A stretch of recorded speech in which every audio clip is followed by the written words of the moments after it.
Kind of along the same lines, Chrome OS has doubled, yes, ladies and gentlemen, doubled the market share of regular good old traditional Linux in the US of A. Chrome OS usage is up 50% compared to the previous year. That's actually, I think, the real story here. 50% increase in the last year, with the thin client OS at the height now of usage at 2.02% on the internet, beating out Linux. There's some good news in there too, but holy crap, Noah, 50%. What are you, deploying Chromebooks for all your clients? No. In fact, I went the other way. I took a company that was completely on Chrome OS and moved them, onto Linux. But the thing is, it provides a very cost-effective, easy to navigate structure with built-in management function that we haven't seen since the likes of the Windows 2000 era. When we first went from, when you had these people that were on Novell, and the first time they went to a Windows system, and you could sit there with a graphical interface and just add these computers, and you could reset passwords and all this stuff from a central management console. And now that same kind of functionality is available, and Google gives it to you if you just buy this hardware, which, by the way, is subsidized. Mm-hmm. It's a really hard. And the thing is, and they have, because I just sat in on a migration phone call with Google, with a client. I was listening to kind of how they pitch this stuff. Yeah. They have worked with manufacturers. They have these cameras that go inside of conference rooms. That's what I was just going to talk about. Yep. Go ahead. Keep going. It is so, and essentially the way it works is, like, let's say you have 3 different offices. Yeah. You buy these cameras, which are heavily subsidized, so they're like $200-$300, and they connect to a television screen in this conference room.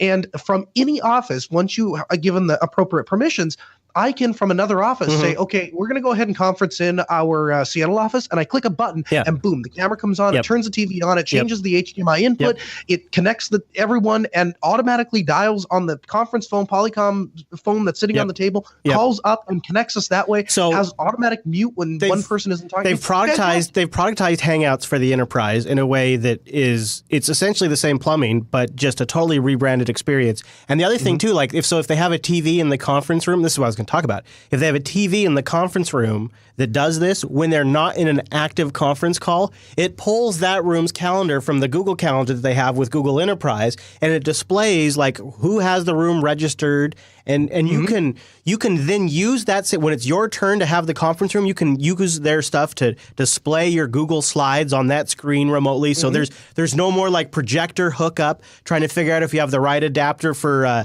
Joe's MacBook when he comes in. You can screencast your own computer right up. Well, anybody that takes part in the conference. So what you do is you can put your PC in the conference, and then you just do the remote screen capture and put it right up there on the screen and show your slide deck. It's super straightforward. So they're getting a ton of traction with this in business, but also in schools, like for school district board meetings and stuff like that. And then you combine Chromebooks, which are really kind of the ideal solution. They're basically burner laptops. My son's entire second grade has one. They have these entire carts that are designed where the laptops go in at the end of the day and they charge automatically.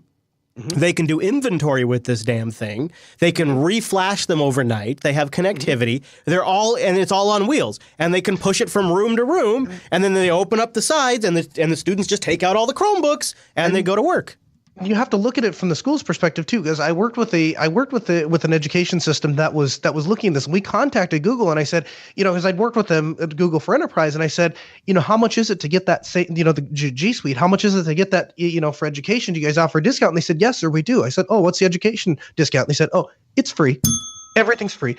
And you have to think about this from an education perspective, and the marketing ability to go into an educator and say, listen, we will give you the tools for free for your students. And the great thing is, we saw a 50% uptick in commercial industry. And so when those students graduate and they're going into the marketplace is shifting from Microsoft Office and Outlook to G Suite and G Docs. Amazing. And now they're getting all of this experience. They know how to use Hangouts. They know how to edit documents in the cloud, how to deal with collaborative editing. All of those skills are being taught at a very young age. And it transitions right into the business place. And the really ingenious thing from Google's perspective is, if you don't have the money to do any of this, all you really lose is the management console. Everything else is available just by signing up for a Gmail account. The economics, as somebody who worked for many years for a school district, the economics are too good for these types of structures to pass up. So the cheap disposable cost of the laptops, this is what drove the ePPC in schools.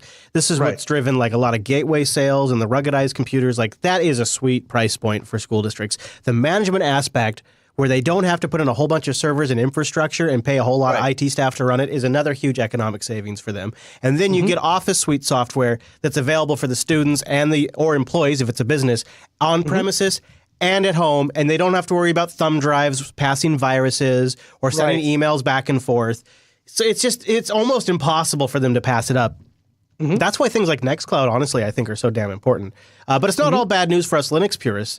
The same data shows an uptick in Linux usage in the U.S. as well.